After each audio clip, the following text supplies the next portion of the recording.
Hi everyone, Britt Simon here. Let's see, just take that off. Yeah. So just a quick update, really. Sorry, I was a bit distracted by something there. But quick update. So the changes about 2NLs being sent for September interviews. Around about 400 and something 2NLs have been sent today. Fairly late, fairly late KCC time. KCC are on the east coast of USA, right? So their time, probably around about 2 o'clock, they started sending 2NLs. They generally close the office there at about 4 o'clock. So they had a couple of hours in which they were sending 2NLs.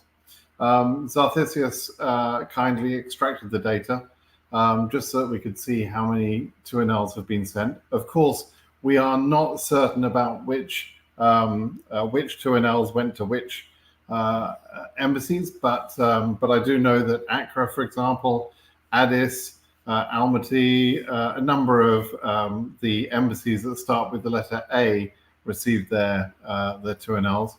I believe there were some sent to Kathmandu as well. But this is just today's, right? Now, we're going to get more tomorrow. I feel like, I feel like this is hard work sometimes to get these messages across to people, because some of you, I think, hear my voice and then go off into your own little imaginations, and your negative impulses start coming through, or you talk to someone else who tells you stupid shit, and you believe that stupid shit rather than listening to Britt Simon. So listen to Britt Simon. I told you a few days ago that there would be 2NLs. I had people telling me that I was wrong and that there wouldn't be any interviews for September.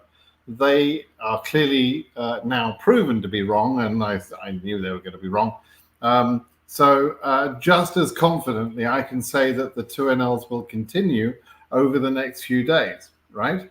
Now, will they finish everything tomorrow? I doubt it. I think they'll probably be issuing 2NLs for a few days, probably up until the end of this week, maybe even the beginning of next week. Okay, so we'll have to see how many we get. Some indications of, certain surprises, not massive surprises, but Addis Ababa, for example, didn't reach the 28K that I was hoping they would. I had mentioned to people that there are danger points, if you like, for higher case numbers when we get through to certain ranges. 22K and 26.5K were sort of danger points for any Africa region, because that's when new AV queues start. And so that means that you get to that point and then you go backwards. And so it seems that they got to about that point for Addis, and then they went backwards. They went down to the lower case numbers and didn't get all the way up. That appears to have happened. But all of the cases that have had 2NL sent today, none of them have been accepted by the embassies yet. They're not therefore reading ready, they're reading in transit. So we're not 100% certain which cases went to which embassies. Other notable points, there was one case, bizarrely, in Africa at 95K that got a 2NL. I wouldn't be at all surprised to find that that's in Nepal, perhaps, or some other random embassy, because there is no cases between 66,000 and something and 95,000, zero cases. So, it's not like a consistent range that has got up to 95K, but one lucky person at 95K in Africa so far has their 2NL, which is, again, I've explained that would happen if you've been paying attention, at least. So we've had another notable point. We've had 2NLs in every region. So, all the big five regions, anyway. 2 in South America, 4 in Oceania. The Oceania ones were at Auckland. All of those Oceania ones were below 2100, and I wouldn't be surprised if that's all that Auckland takes. And so that's probably it for Auckland, New Zealand cases. That's probably as many as they're going to get. Which is kind of strange, because that means that Auckland set a capacity of four cases. 4 cases. I mean, why 4? Why not 5? Why not 6? Why not 10? Is it really that big of a deal to sort of take a few more cases? I don't know. In Asia region, the highest case number we've seen is almost 27,000. But again, it's kind of an outlier. It's not really, there's not a consistent range up until that point. That doesn't necessarily mean much at this point. EU highest case number I saw was about 32,000 and something. So we've had some 2NLs. That's the main message here.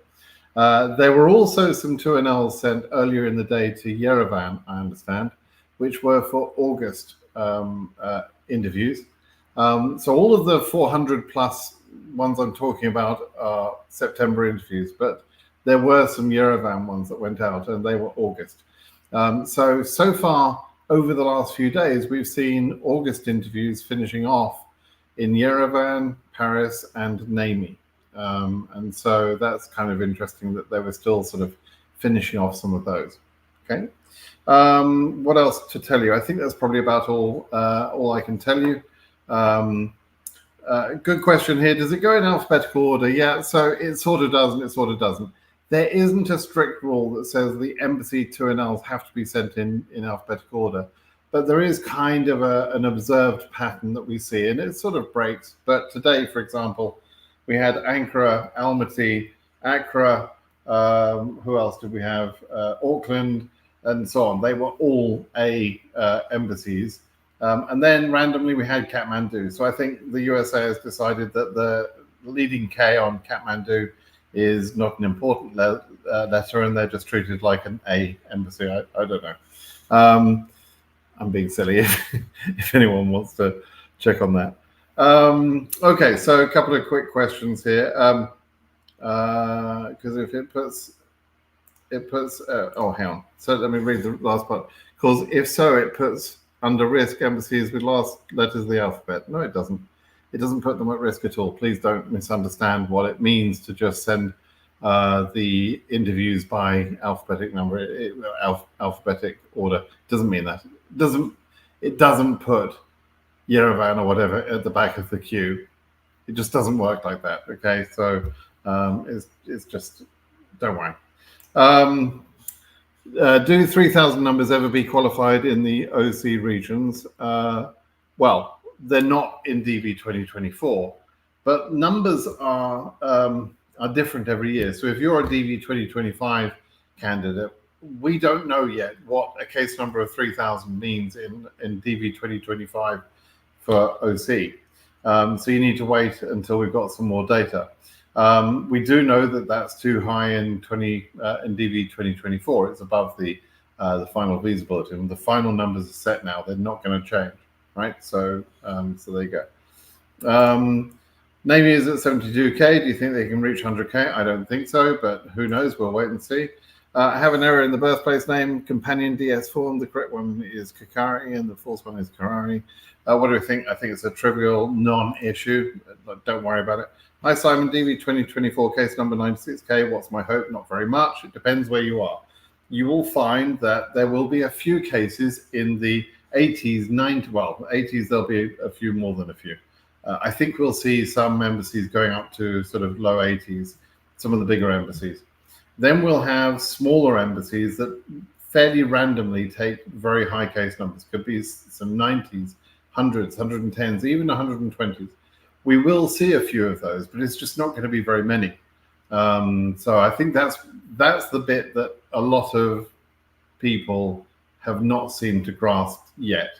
They keep asking, okay, they've sent 95,000. That's wonderful. And they think that every case under 95,000 is going to get sent. That's not the case at all. So it's going to be kind of, sporadic and random. It will appear random. It's not random. There's a very good reason for how this all works, and I've explained it many times. But you will see some individual embassies, some fairly small embassies with fairly high case numbers being scheduled. Okay. What's the situation for Casa, Morocco? Casablanca has not had its 2NLs yet. It starts with the letter C, not with A. And no, it doesn't mean, as I've been challenged several times, that Casablanca isn't going to get any 2NLs. They will get 2NLs, right? So just relax and be patient. Case number 2024 AS 20,000 Mumbai Embassy. Is there a chance to get 2NL before September 15th? Forget this September 15th thing. And, you know, regardless of the date, you're hoping to get a 2NL. That's the main point, right? Forget the date for a minute. I think you've asked this the other day where you were saying, oh, it's going to be more difficult after the 15th and they might run out of visas and that sort of thing. We will only know if they've caused that situation once we see the number of 2NLs they send out for September. I've explained this already. If they send a reasonable number of 2NLs, then we will not have a position where they could run out of visas. If they send a ridiculous number of 2NLs in September, then we could get into a position where we run out of visas, right? But we don't know that yet. And so you just need to wait for a few days and stop panicking and thinking about the date being important, okay? Will Mumbai get to 20K? I don't know. You'll have to wait and see. Abu Dhabi hasn't, as far as I know, Abu Dhabi didn't send or accept any cases today. None were sent for Abu Dhabi, FYI. Case number is 2025 SA 300. Do I have chances to receive the 2NL? That's a silly question.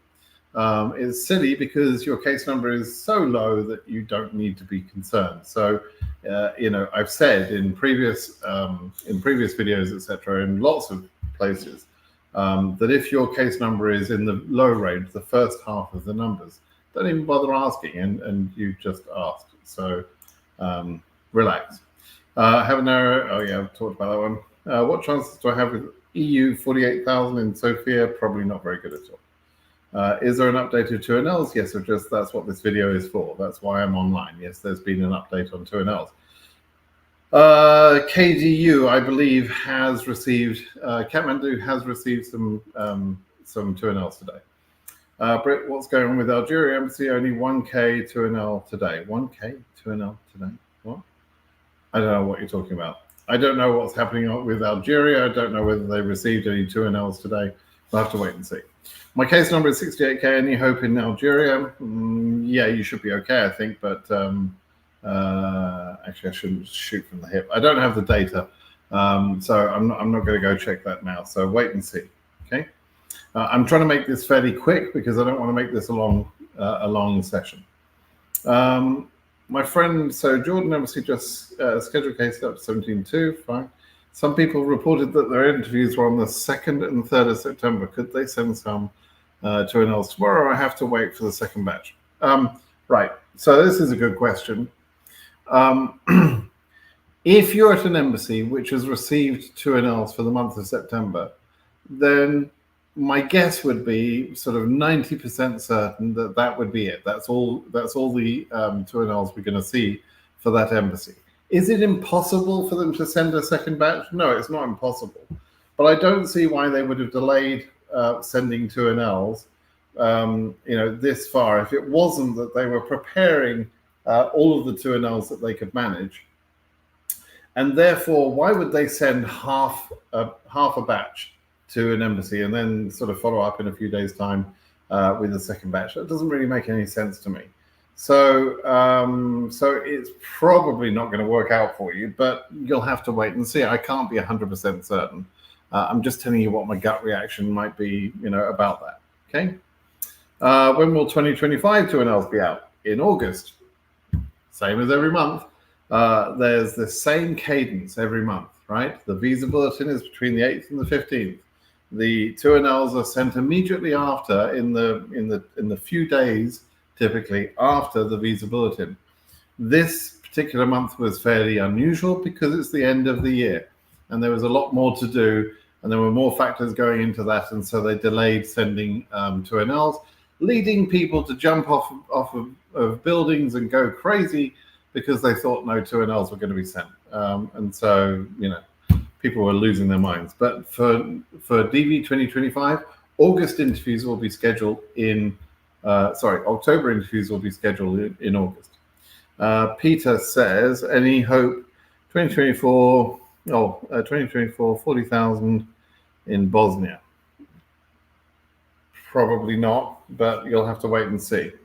What do I think about Warsaw? It's such a vague question. I don't know. Montreal, Johannesburg, and Bulgaria. Is it Bulgaria? Bulgaria. MCs tend to give out many DS5535s, correct. Why are they such an outlier when compared to other embassies? Aren't there universal instructions telling COs when the case warrants AP? No, it's a good question. No, there is not a instruction that says if the case meets these criteria, then you have to send a DS5535. If there were such a criteria, if there were such an instruction, then we would, number one, we would know about it, which we don't. And number two, it would be, you wouldn't see outliers like Johannesburg and Montreal, etc. And so why do they do it? Well, because they've got some COs there that feel like this is a tool that they can use. The DS55 is a tool, 5535, and they're using it, right? And perhaps they're not aware that other embassies are not using it as much. Is that unfair and inconsistent? Yep, it's both of those things. It's unfair and inconsistent. Is it legal? Yep, it's legal. They are entitled to do what they want to do. The consular officers have a pretty high level of power. They are free to make decisions on cases, approve or deny. They are free to operate their procedures as they wish. They're free to draw their own conclusions in the way that they wish. So, yeah, there's nothing we can do to stop them doing that. They're just going to continue. Okay, so let's see.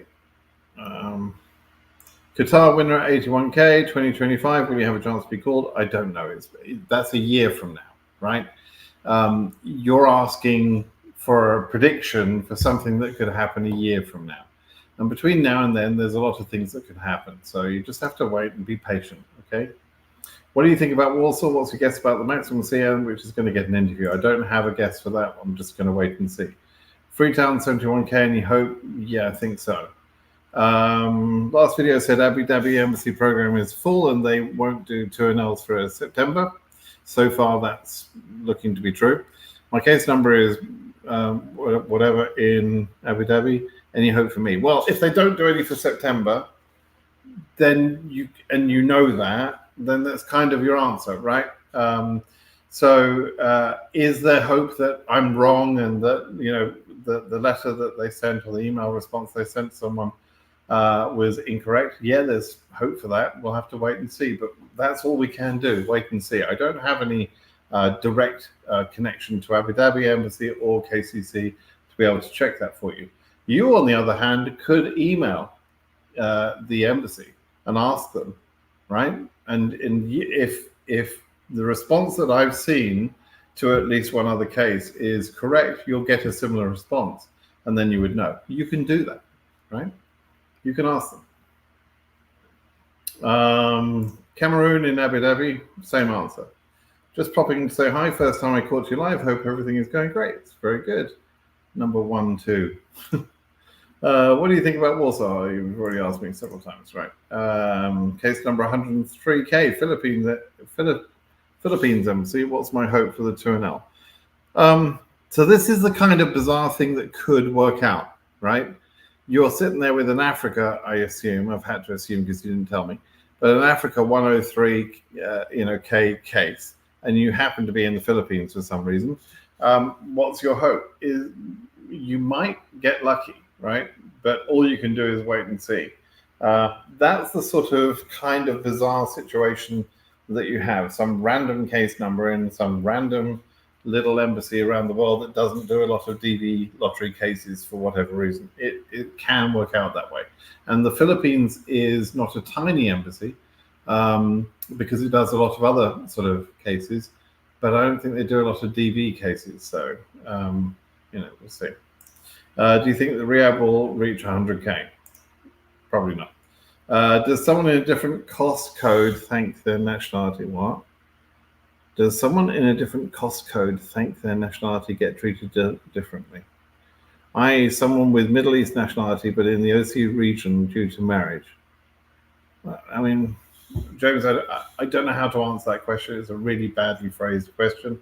Try and rephrase it, but better yet, ask it on my blog.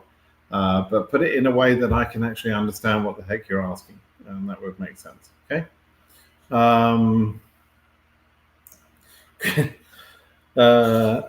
My case number is AS22K, Mumbai MC. Could I check the chances? Hang on a minute. Let me check my book. I've got a book here that has the chances. I'm checking the chances for you. 22K. I have no idea. How would I know? How would I check the chances? You're just going to have to wait and see. Oh, man. James is going to get political. I hope Kamala wins. Yes, she can. Yes, she can. I see what you did there, James.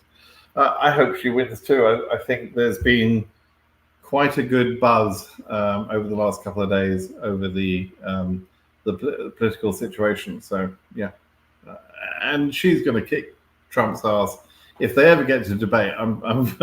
That's going to be enjoyable. She will just kick his ass. I mean, he's crazy. He doesn't accept any of the blows to the body as being hits. You know, it's water off a duck's back to him. He's got absolutely no, sort of concerns about what people say about him or shame or anything like that. He's completely, untouchable in that way. But you can very clearly see he's a moron when someone intelligent talks to him, and so that's going to be fun to watch. I hope they will debate. Any news about DV 2020-21? No, there's no news. I think the best way to approach it, I've heard Curtis Morrison talk about this in this way. I think mentally it is correct to just assume there is no chance for 20 and 21. The appeal was lost, right? So that means the chance is gone. There is going to be some request to have an on-bank review. That doesn't mean that they will accept it, and it doesn't mean that you should wait for the outcome of that necessarily. I think you need to continue your life, and if something comes out of that on-bank review, then maybe something happens. But it's been long enough. We've waited long enough. You've all waited long enough, and now you've got a fairly solid answer. You don't like the answer, but that's a solid answer. So I think mentally you need to move on with life and just accept that it's not going to work out for you. And if it does work out for you, it's like you just found money on the floor. That's what it's like. Okay. All right. UK. Ryan Picken says he's a UK-born citizen here. Dream of moving to the USA. It's all that's on my mind recently. Wow. Would Trump being elected make any difference to the hopes of moving to the US? More difficult or easier? Ryan, let me put it this way. Assuming that you're a Brit white person, they love you here, right? There's not really very much that Trump is going to do to stop white Europeans, frankly, to come to the USA. His targets are going to be more like people who are darker skinned and of different religions, right? That's going to be the thrust of his policies. So I did post a video yesterday that explains how Trump can mess with the process. But quite honestly, it is largely about race with Trump. There's not a lot going on up there, and he doesn't really understand things very well. But more importantly, what he understands is that his followers want to see certain reactions and actions. His followers have got IQs typically in the low 80s. And 70s, etc. Really not very well educated. I mean, statistically, not educated people at all, right? And so they are very easy to convince that people are coming from other countries to either steal their jobs or kill them or something. So that's what Trump plays to. That's basically it, right? So anyway, that's where it's at, but you'll be okay. Can I say whether any 2NLs will be sent to Georgetown? 2NLs for which region? I mean, I guess you'll have to wait and see. But for which reason? I don't know. Wait and see. Okay. Let me look at some of these then.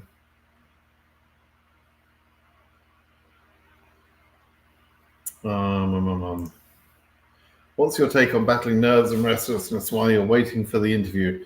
I just want to fast forward 6 months to my estimated interview month. Yeah, don't get obsessed with this. I'm the product of someone who got obsessed with this 12 years ago, and look at me now.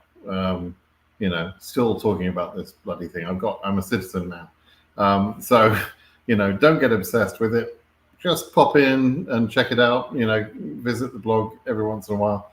As long as your number is a safe case number, as long as you understand the instructions and you are able to comply with all the instructions, you haven't told any lies or anything else like that, it'll be fine, right? So just chill out. It's fine. Okay, let's see. Stefan's asking a couple of times, what's chances for Belgrade Embassy? This number, 33K. You'll have to wait and see. I think I haven't got anything prepared to sort of do quick lookups. Let me just delete and ban someone who's a moron from one of the channels. Just do that. Regarding the DS5535 question, it's interesting that Belgrade has been a lenient embassy in previous years, but it started to issue 5535s all of a sudden. Could it be that? So the last sentence is exactly what my assumption would be. Could it be that BLG had a change of its CEO? That's exactly what I think would have happened. Someone from Johannesburg or Montreal or something like that has moved into that embassy and has now started applying the same rules that they had been applying in one of those other embassies. That's exactly what I think that would be. I don't think there's not been any external force that has sent an email or a cable, as they call them, to all the embassies saying, hey, issue more DS5535.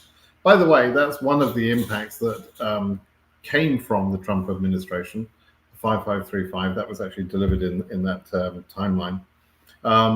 And it's one of the things that they could cause more problems with. They could increase the use of that form. They could insist that that's done for every immigration case, or something like that. So so they could do that, and also they could increase the use of the form and not increase the resources, meaning they then cause a backlog and an increase in timelines to check those cases. They could very easily do that because that's a sign of incompetence, and that's the sort of signature move of the Trump administration from before. So we could see that again now. Okay. My wife was successfully interviewed in DV 2023, but later told no visas are available. Status shows 221G. Any chance of any reply on that? No, 100%. Never, ever, ever will that move from that 221G. There's no chance of any issuance of visa from DV 2023 ever. Not for any reason. Have I made that clear yet? Never. I think you've asked this question before, Nilesh, and that's why I'm being fairly blunt. DV 2023 visas were all used up. In fact, they overused them. They issued too many. And so when they stopped the program on September 6th of 2023, it was the actual end, and there was no issuances after that point. So that is certain. It's not going to change. Okay, time to move on. That chance is lost, I'm afraid. All right. Check the chances you mentioned in the previous videos, cases per 100 multiplied by something. Yeah, I understand.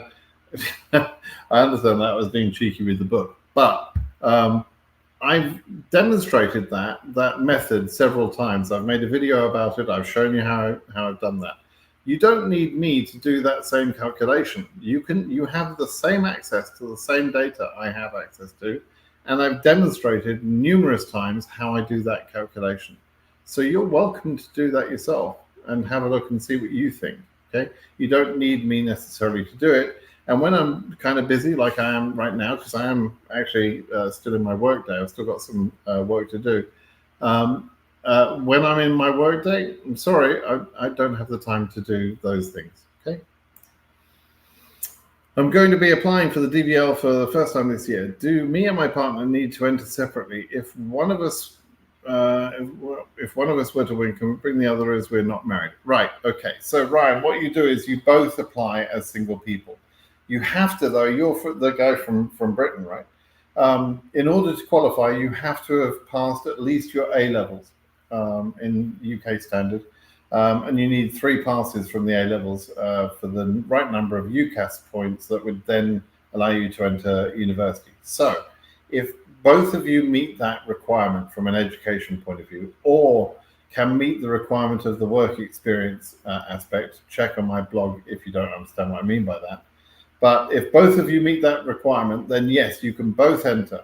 If either one of you were to win, then you would get married quickly. And do a registry office marriage sort of thing, go to Bognor Regis, and you would both process your case. No problem with that at all. You're probably in a committed relationship already. You can prove that, and you can prove that you didn't just get married for the sake of getting a second green card. So that's what you can do. It's often said that married people have double the chance of non-married people because they can do an entry with a second, with their spouse already on there. In reality, it's exactly the same chance as 2 people entering singly, right? It's exactly the same chance. It's just it's a bit of YouTuber bullshit that we tend to say. Oh, you double your chances if you're married. It's not really true, but the one that wins has to meet that requirement, right? That's the important thing. The education or work experience requirement. Ben says, I was interviewed today in Dakar and got D white paper. You see, D white paper and D officer told me that spouse that we will receive a call. What does that mean?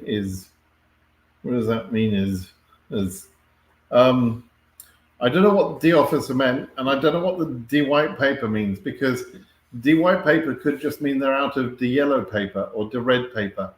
And so I don't know what D white paper means necessarily.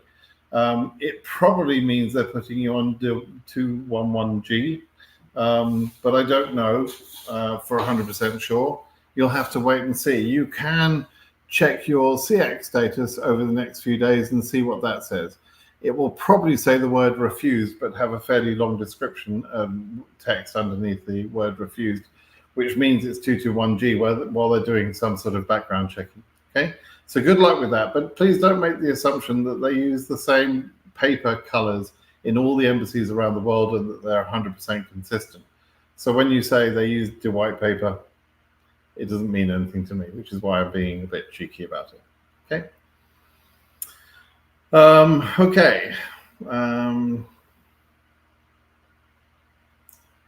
Do you think September appointment in Addis Ababa embassy will get interviewed before all the available visas finish? Again, let me say again, the only way that they can screw this up badly at this point, the visa bulletin was a screw up. Let's be honest, it was a mistake. It was a screw up. It's given people the wrong impression. It's very nice for people doing adjustment of status, and it'll be very nice for a few cases. But for the vast majority of people, the 20-odd thousand cases that they made current, only a few thousand of those cases will get an interview. So there's going to be something like a 7 or 8 to 1 ratio of people that were made current and didn't get an interview as opposed to the people that were made current and did get an interview. So the visa bulletin was a screw up. Let's just put it bluntly, right? What they could further screw up is they could schedule too many interviews. If they scheduled something like 6,000 or 7,000 interviews, which is what they did in DV 2023, if they schedule that many interviews for September, then yes, that means that we will run out of visas. But if they keep the numbers sensible, below 4,000 or so, 3,500 preferably, then there's no possibility that they will run out of visas. Okay, the only question then is like who gets preference between the 221G cases and scheduled cases if they do overschedule, which is why I would prefer to see them not schedule more than about 3,500. But 4,000 will probably be okay. And you don't need to worry about visas running out. That incident that happened in DV 2023 of a broad cancellation across every country and every region, and on September 6th, that has only ever happened one time in the 12 years that I've been watching it, and the only other time when something similar happened, it was not as broad as that. So this DV 2023 may have given you the impression that that will happen every year, and it really shouldn't have given you that impression. Okay, it shouldn't have happened, obviously, but nevertheless. Okay. No 2NLs at the moment for OC region from 2,000 to 2,700. No, that's not true. There are 4 2NLs for Auckland Embassy that went out, and they're all between 2,000 and 2,100, actually. They're all in that range, but they won't get to 2,700. I mean, that's clear, right? Do you remember I was telling everyone for OC that maybe they would go to 2,100, maybe 2,200? That's because I didn't just pluck the numbers from the sky. When I was telling people what I thought the final visa bulletin should be, I calculated that, and I've been proven right. Actually, there's data out there that other people have done that prove me right in terms of how my calculations were. So I wasn't just plucking it from the sky that when I said that Oceania should stop at about 2,100, maybe 2,200. And hey presto, Auckland today, its highest case number is 20. Where is it? 2024. Its highest case number for Auckland is 2,087. So they took 4 cases today: 2,026, 2,080, 2,085, and 2,087. That's it. That's what Auckland considered they had capacity for. So there you go.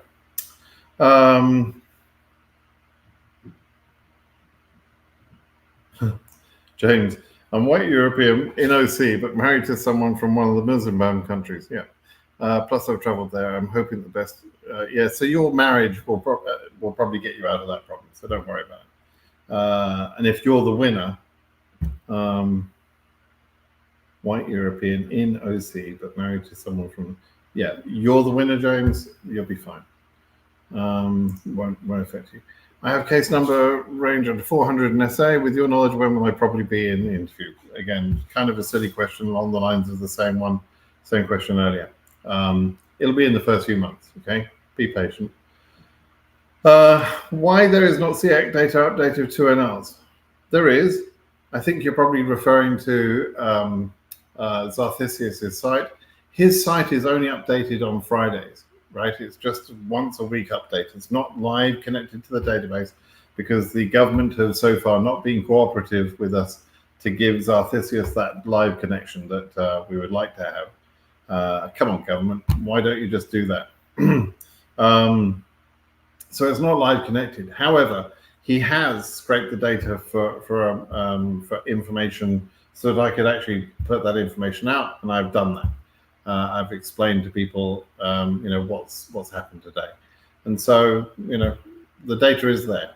Okay, and if you go and check the SEAC system for some of these case numbers, like I just said about case number 2087 OC. So if you went in there and you checked SEAC data for 2024 OC 2087, you would see that case number is in transit. And pretty soon, when Auckland wake up, it'll probably be marked ready tomorrow, or in a few hours. Okay.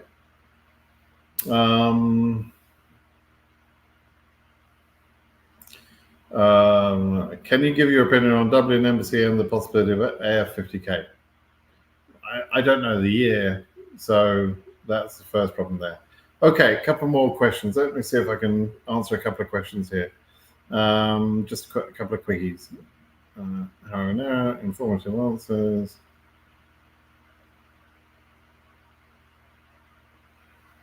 Oh, Fizzy. This is my case number was currented about 2 months ago, and KCC response was, your case number is current for interview processing. Yes, that's the standard boilerplate message for anybody whose DS-260 is processed and the case is current. They will then always respond that you're current for interview processing. That does not mean that you're going to get an interview. That's just saying that you're in AV status, and whether or not you get an interview depends on your embassy and whether they've got enough capacity to take all of the cases that they've got in their queue of AV status cases. Okay, I've explained that, I should think, maybe I don't know, 1,000 times. So how you don't know all of that at this point is a little beyond me, but there you go. Hopefully you understood that explanation. But if not, there are videos that I've created that explain how the AV process works and how the queue of AV cases works and all that stuff. Okay. Next step is to wait for an email where our interview is scheduled, or an email asking us to send documents, and then an email for interview. There will be no email asking you to send documents. If you read the instructions properly, there was a period of time when they were asking for documents, but there is also a very clear message in the instructions that I'm surprised you haven't read, which says that documents will not be asked for in DV 2024 or DV 25. It's right there in the instructions. If you go to the place where it says if you are selected and you read properly, it will tell you that. So there are no documents going to be asked for. Okay. An AOS question. So let me take this one briefly. Status adjustment video. Oh, okay. So your EU 34,000, Montreal Embassy, famous for 221G. Yeah. No interview appointment yet. My case is clear, but I'm afraid they may send us to AP and we'd run out of visas. Yeah, if you go into AP, if you go into 221G in the final month, yeah, you're definitely at risk. So, if you have the ability, which I think you probably do, sitting there in Canada, to get into USA on a non-immigrant visa status, you can submit an adjustment of status application. Now, I did hear from someone, let me just clarify something. I heard from someone who had spoken to Jesse Bless, and Jesse had said had said something along the lines that he could not ethically recommend that someone does what I had suggested in my video, which was enter the USA and then adjust status, right, with the intention of adjusting status. But let me just say that I had spoken to Jesse before I published that video. He and I were quite clear on what we were saying, and I think that the person who referred the conversation back to me misunderstood what was being said. What Jesse, I'm sure, would have been saying is that there is a risk entering the USA with an intention to adjust status. You're not supposed to do it, and I would never normally recommend it. But if you're in a position where you know you're going to lose your chance anyway, and it's your last possible chance, then it might be worth trying, right? And if you're going to do that, then trying it with a competent lawyer like Jesse Bless is the only way I would recommend you do that particular thing, because you may need to just be careful how you make the entry to the USA, make sure you don't say the wrong things, or perhaps even be proactive about what you do say. And then the application itself needs to be clear, and the whole process needs to be quite guided. So it is well worth spending the money, and it's not an insignificant amount of money, but if you've got the money, it's worth it to have a lawyer guide you through that situation when you are doing something as risky as that sort of entry, right? So what more can I say? The person that had a consultation with Jesse, I don't think understood, and that's okay. Not everyone is able to sort of digest the information they're given and understand the nuance of that information and then make an appropriate decision based on that. And everyone has to make their own decisions in life, right? That's up to them. But anyway, so I hope that's clear for you. All right. Ryan, yeah, you go from Britain. I'm giving you a lot of time, Ryan, but oh well, that's okay. You're a fellow Brit. Regarding my previous question, does it have to be A levels and 3 years valid work experience or just one? How is the lottery determined? Random selection. Right, so the lottery is a random selection entry, right? 25 million people enter and 100,000 people roughly are drawn, right? So it's a very small chance that you'll be picked. It's not a plan, it's just a lottery process. But then once you are selected, once you're one of those 100,000 people and you're going through the process, they want you to meet certain requirements. There are certain things on the form that you must have complied with. You must have put your correct marital status, for example. You must have included all the derivatives. There's certain things you must have done, right? And then one of the things that you must have done is also met what the requirements. And there's a sort of a double-edged requirement.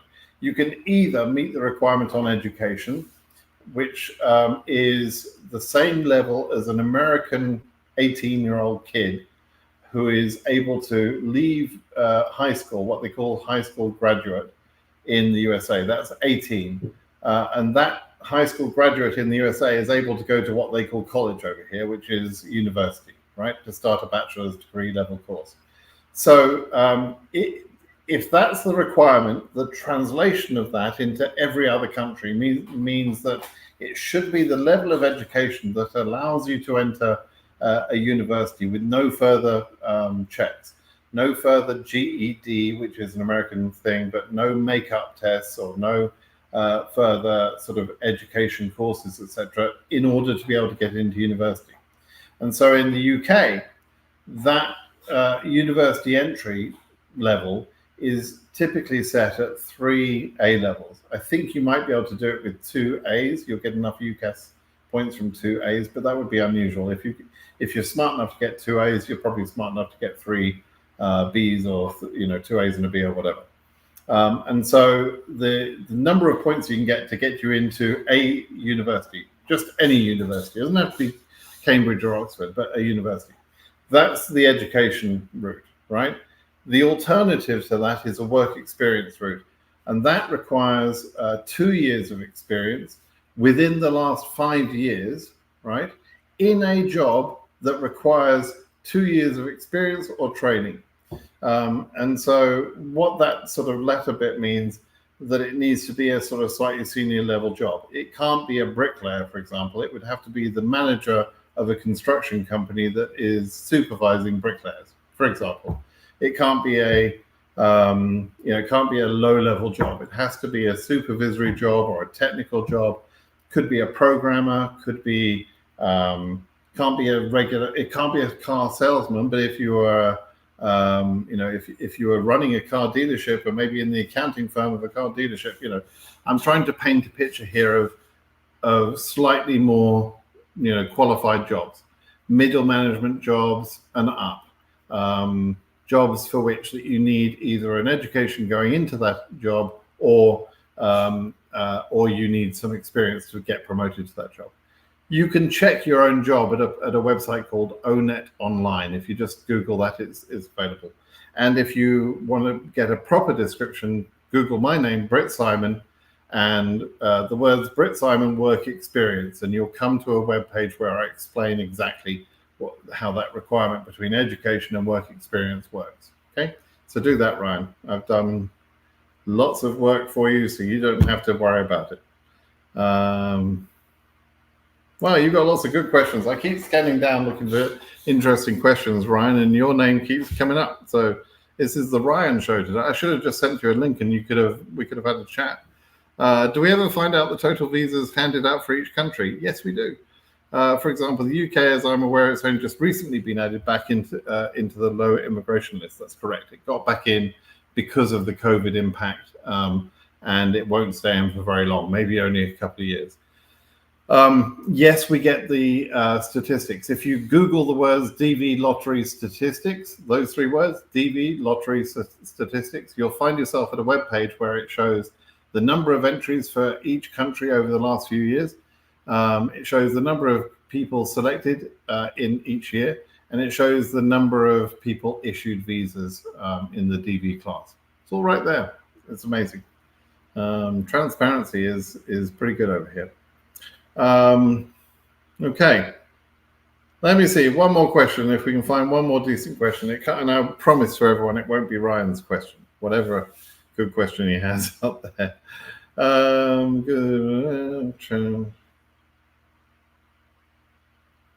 Okay. DV 2025, OC37X winner here. Yeah, 37X is about the highest case number in Oceania. According to the DV Lottery case number survey we did, there were no cases above 3,800. So you're in the very highest block there. Appreciate your frankness. A lot of misinformation on the net. Yeah, I know. Giving people false hope. I know from following your channel the reality of my chances. Good. Oh, okay, so it's not much of a question. It was just a comment, really. But yes, that's exactly why I give people honest information, because you know, you need to make plans. Now, I can't always be 100% right. Obviously, I can be surprised. There could be things going on that I don't know about. But generally speaking, once I've got all the data, it's going to work out pretty much as I'm suggesting. Now, the one thing I would say is we don't really know how high your case number is yet.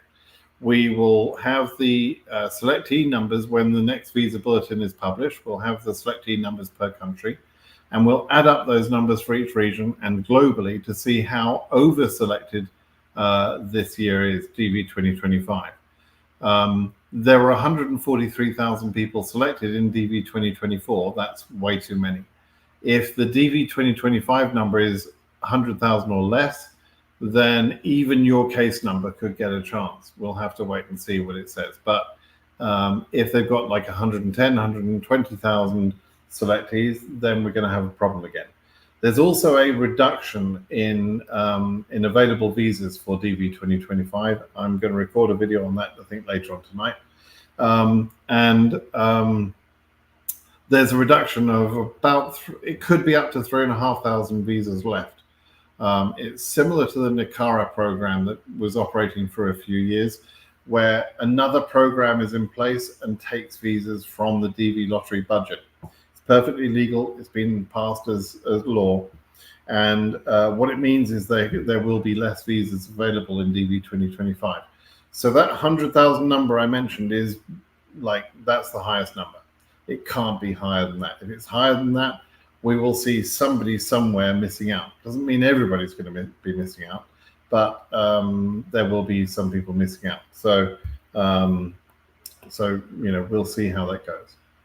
Okay, everybody, I'm going to call that a day. I took much longer than I thought I was going to take on this one, but and I've got some work I need to finish off before the end of the day. So thank you for joining me today. Hope those answers were interesting for Ryan. I mean, Ryan's had quite a few dollars worth of one-on-one consulting there, but hopefully those questions and answers were interesting to all of you, and that's really why I do these conversations in public. That's why I answer questions in public. I don't do one-on-one consults, apart from me and Ryan. But anyway, make sure you subscribe to the channel, please. Give me a thumbs up on this video. It helps with the algorithm or some stuff that young kids say today. And let's get good information getting out there rather than the nonsense that you hear on the internet these days. All right, everybody, have a good day. Bye-bye.